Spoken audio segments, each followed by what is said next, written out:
Okay, now, gentlemen of the media, this is Azimio's statement on Finance Bill 2023-2024.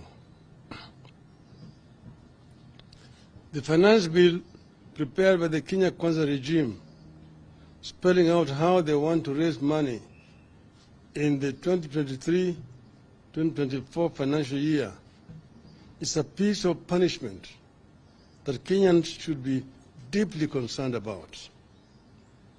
We are shocked that anybody living in Kenya and who understands and appreciates what Kenyans are going through can come up with the taxation proposals the bill is making. It is even more shocking that a regime that promised to lessen the burden of the so-called hustlers, Mama Mboga, watu wa mjengo, can turn its back so soon on the same people. The tsunami of taxes in that bill will bury everyone, especially the jobless youth and the poor struggling down at the bottom. The bill is a promissory note to strangle and suffocate the hustlers from whose necks Ruto promised to remove the rope. We wish to make it clear from the outset that as a party, we will try our best to ensure that this anti-people budget is not passed by the National Assembly. In the event that Kenya Kwanza uses its hired majority and passes the bill as it is, we want the people of Kenya to understand that it is Kenya Kwanza's bill. It is the Kenya Kwanza's budget. It will be Kenya Kwanza strangling Kenyans. We will instruct our members of parliament to have nothing to do with it. The mischief is hidden everywhere across the bill, but we will highlight a few. 1, turnover tax. Currently, turnover tax, that is, tax based on sales, is applicable on sales worth 1 million Kenya shillings and above, and it stands at 1%. Now, Kenya Kwanza wants this tax applied on sales from as low as 500,000 Kenya shillings.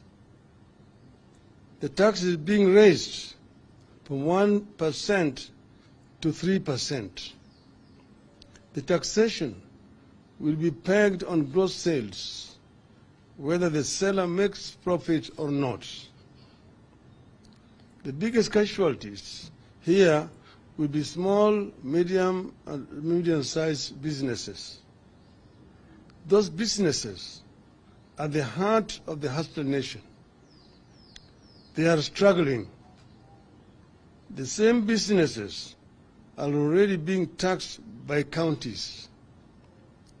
Our stand is that this tax should remain at 1% and should be applicable on sales of 1 million shillings and above.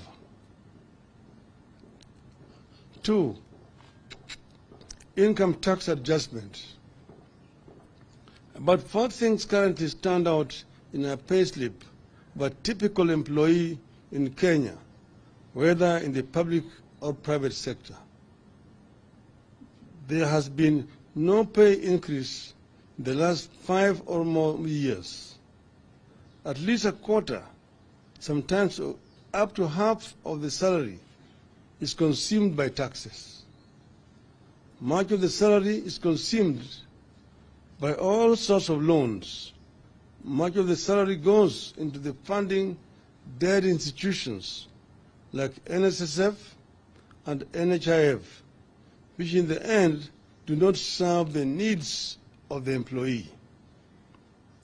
Now, unilaterally, Kenya Kwanza wants to raise the taxes from the current 30% to 35% on those earning 500,000 shillings and above.